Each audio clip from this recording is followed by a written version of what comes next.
Blake Lively planted this spy and then asked them to do something illegal. Yeah, we've lost some talk. Hi and welcome to Flawsome Talk. I'm Tashti Flaw, journalist, Hollywood truth teller, and your voice of reason in a town built on delusion. And I'm back in the town built on delusion. If you followed me for a while, you might remember this background, meaning that I am back in LA. I left Spain, Mallorca, and it's been an amazing 6 months. I have to say that it was the best decision that we ever made to spend some time there, and we'll go back. But right now I'm here and I will keep you updated right here from LA, which also means that my postings or my videos will be published a little bit later, since I'll be getting up 9 hours later, basically. So many things have happened since I was last on here doing these kind of reports. I did publish an interview with Perez Hilton and one with Nelson Aspen yesterday. I hope you enjoyed those. But I haven't really spoken about Blake Lively and Justin Baldoni's legal drama in a few days. And also, when I landed here in LA, I saw that Jimmy Kimmel has been canceled, and I'm still quite in shock about that. I'll talk more about that later in this video, but first I wanted to do a little bit of an update of everything that's happened. One of the things is that Blake Lively used an illegal recording as evidence against basically Steve Sarowitz. So Steve Sarowitz is the billionaire who's funding Justin Baldoni and the Wayfair team. And he has been very open about how much he wants to protect the studio. And those are some of the quotes that Blake Lively has used in her filings before, saying that he was willing to spend $100 million and that he wanted to protect the studio like Israel protects itself from Hamas. He said something like that. So as Blake Lively does, she used parts of this recording to fit her narrative. See, she cherry-picked whatever fit into her story, as she always does, as she started doing already in that New York Times article back in December. So now Blake wants the rest of this illegal recording that she probably got someone to record for her. I'll get back to that. She wants to keep this sealed, and the reason for that is because she thinks that it might create headlines and more unnecessary attention around it. On the other side, the person who's actually been illegally recorded here, and this evidence is being used against Steve Sarowitz, he wants it to be public because he says, you know, I want people to know the entire context of this conversation here. I don't want just like little bits and pieces being taken out of context and used against me. So he's asking the judge, or their lawyer is asking the judge, to unseal this entire recording. That also means that we might find out who this person is who recorded him illegally. Will there be any consequences for doing things like that? I don't know. This was recorded in California, which is a two-consent state, meaning that both parties in a conversation that's being recorded needs to agree that it's being recorded, and you have to tell people beforehand that you record them. That wasn't done here. So now we have to wait to see if the judge rules on this. If he's ruling in favor of the Wayfair and Baldoni's team, that their evidence that are used against them will be public. There's so many things about how Blake Lively does things that is really backwards. She wants to hide things that she's using as evidence. And then the people that are on the other side that's being accused of things are the ones that want everything to be transparent and to become public. So we'll have to see how Judge Lyman is ruling on this, if we're going to see this entire conversation. I really, really hope so. And maybe we'll find out who this person is, because of course Steve Sarowitz knows who this person is. Will he protect this person? Is he required to protect this person? And was this person hired by Blake Lively? And the thing is, this also proves that back when this happened, which I think was around the premiere of It Ends With Us, if I'm not wrong, they were already probably planning to take legal actions, because why otherwise would they send out a person to have a meeting with Sarowitz or to call Sarowitz or whatever, whenever this setting was, and record it? It's not like the person just accidentally pressed record in the middle of a conversation. So if Blake Lively planted this spy and then asked them to do something illegal so that she could potentially maybe get something that she could use against them, that is so shady. And I really hope the judge sees that as well. Anyways, Daily Mail did a story the other day. This made me laugh so hard, you guys. So here's the headline. Blake Lively reveals her coping mechanism amid Taylor Swift fallout and Justin Baldoni's lawsuit. So if you're wondering what Blake Lively has been up to during this entire drama and all these scandals hitting the headlines, this is it. She's been coloring, you guys. She is recommending this coloring book on her Instagram, and Daily Mail did a story on it. The story says, on Wednesday, the actress, 38, shared on her Instagram story that she turned to watercolor painting as a calming outlet in recent months, calling it cheaper and more peaceful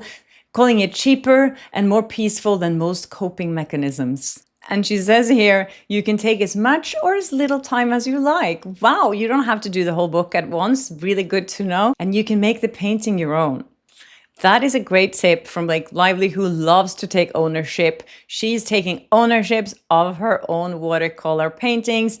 And she's adding that, I love these so much. Highly recommend. Then there's a picture of the cake that she colored.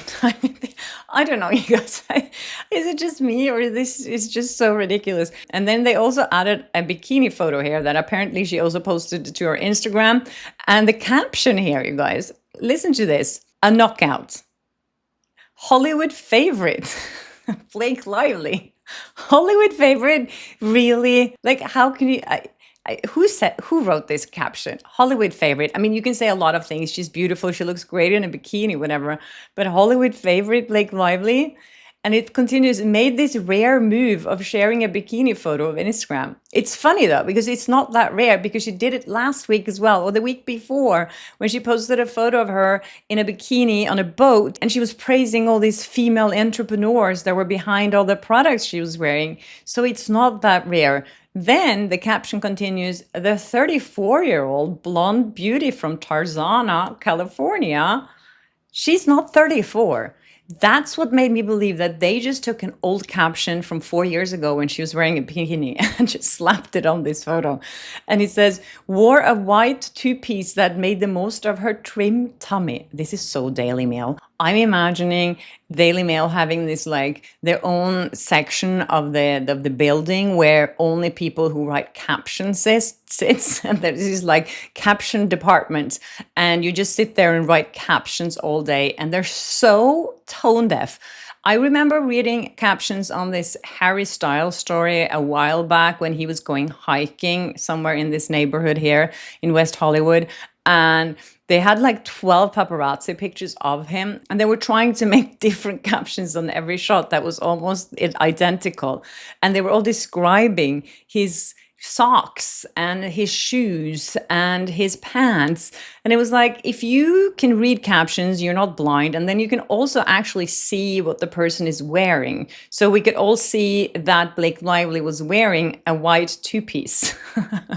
And of course, Daily Mail loves printing pictures of women in their bikinis. As soon as a celebrity posts a picture in a bikini on Instagram, they write an article about it. So no surprise there, but a bit sloppy to say that she's 34 years old. Anyways, a not so funny story is that everyone picked up that Justin Baldoni's new attorney used to work for Diddy. And they were like, yes, now we can make these amazing headlines saying things like Justin Baldoni hires Diddy's lawyer amid Blake Lively legal war after a second accuser came forward. The reason why he hired another attorney is not because a second accuser, which we now know, I think, for sure, is either Blake Lively or Ryan Reynolds.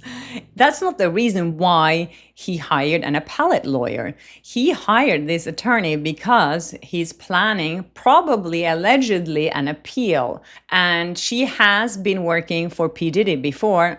That only means that she's skilled in having high-profile clients. They didn't mention here that Leslie Sloan, Blake Lively's publicist, was sponsored or funded by Harvey Weinstein.